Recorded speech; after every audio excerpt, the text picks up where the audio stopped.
bunch of new admins flew in from every corner of the world, landing headfirst into the managing groups and teams course.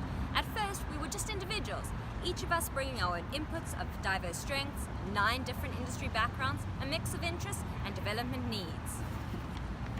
But after a matter of hours, we transformed into a named crew, SquAAAAAAAD! As Caproni highlights, we are now a group of individuals working together to achieve common goals. But more than that, we are an example of Hackman's self-managing team. We had no control over our formation, but now it's up to us to make it work, hopefully reaping the benefits of collective intelligence. So over the course of the week, our professors played some experiments on us, just like Hackman recommends leaders do. The simulations we got thrown into were disguised interventions. We both helped improve the quality of our relationships, but more importantly, structured interactions that helped us navigate and learn from problems that we didn't develop dysfunctional group processes. Let's see if their intentions worked. Dum dum dum. Our first challenge of the week was to construct a social contract, named our Team Foundation.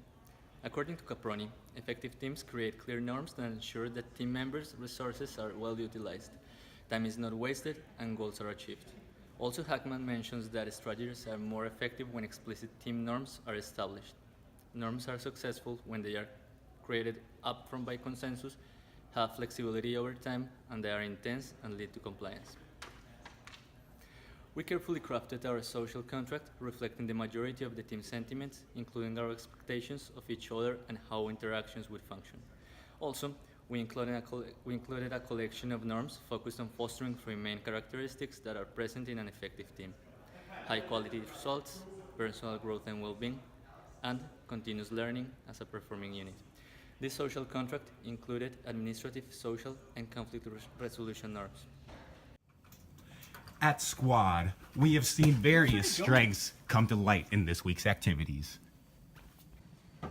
We have tried to build an environment that is respectful, fun, and helpful. For example, we leave room for others to think about their ideas, and we try not to shut down ideas before properly vetting them. As Weber notes, frequent communication and promoting good citizen behaviors can lead to greater early and effective trust. As a team, we have tried to promote these behaviors by meeting regularly, by eating lunch together, and by promoting acts of service. Furthermore, as the IDEO case study shows, Fisher and Pillar believe that having a helpful environment can lead to greater psychological safety. And as a team, that is exactly what we are trying to promote. Now, another area where SquAAAAAAAD excelled was executing on our plans. As Hackman recommends, we relied on group building activities like the Adam Krieger program and the mobile app presentation to increase trust and commitment that we had amongst ourselves. We demonstrated this ability in the Lego Man activity.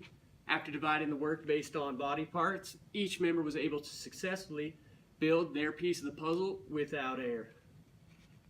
Again, following Hackman's recommendations for keeping team members motivated, we assigned engaging tasks with challenging performance objectives that minimize social loafing.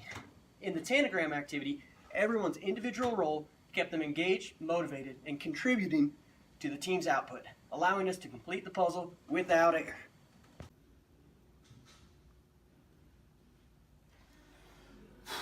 Man, Doc, this week has been exhausting.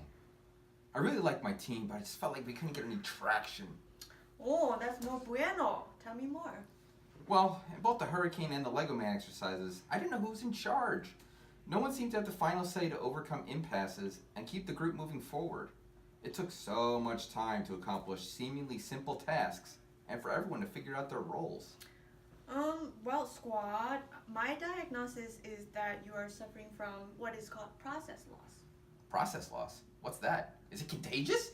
Well, don't worry about it. Process loss is actually an input of Steiner's productivity model. So in this productivity model, productivity is equal to the potential productivity minus what is called process loss.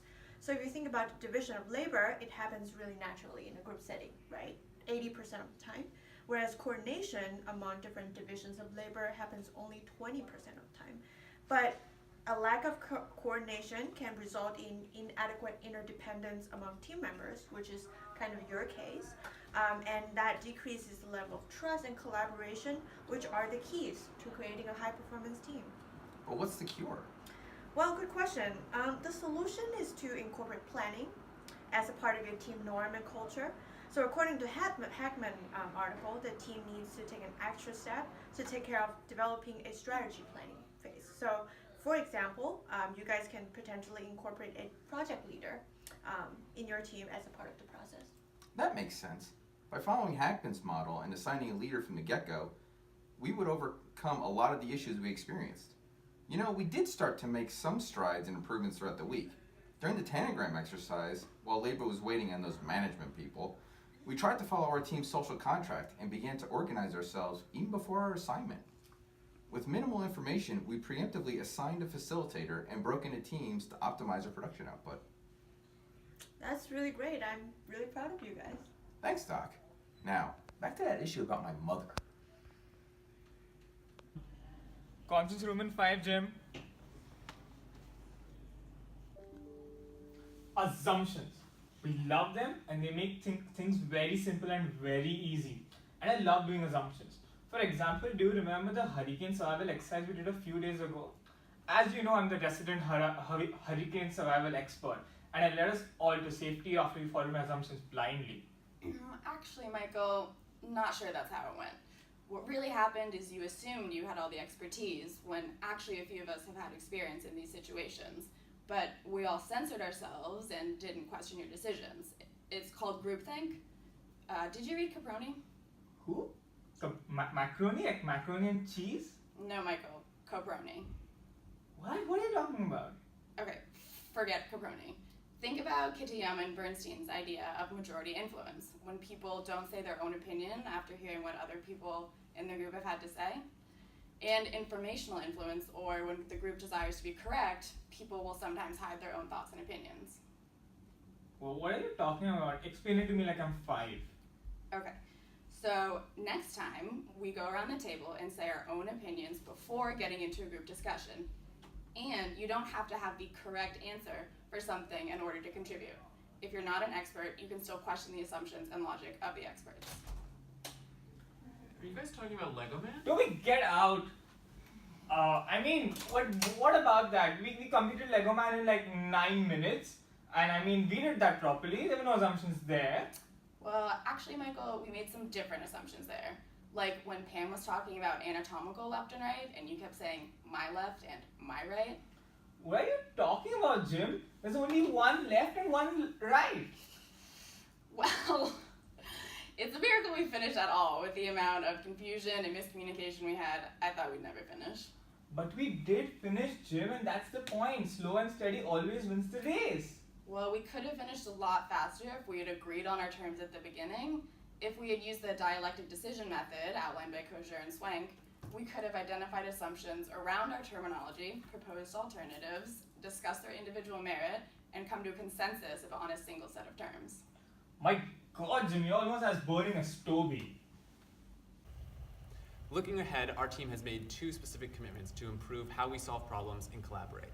First, to address challenge areas in facilitation and assumptions, we're going to transform our Team Foundations document into a functional project tool. We will laminate this document for ongoing use at the outset of projects, leaving space to write in critical information, such as role assignments, early assumptions, and information gaps. By crystallizing our process, we will reduce process loss, improve group synergy, and make it easier to adapt to new situations. Second, to build on our strength in collaboration, we are going to formalize 3 helping behaviors. We will designate helper roles in projects, build help sessions into timelines, and nurture a culture of accessibility and trust, which we know are essential to productive helping. Because affective trust in particular is highly correlated with team performance, we will commit to regular social gatherings to nurture effective trust among our team members.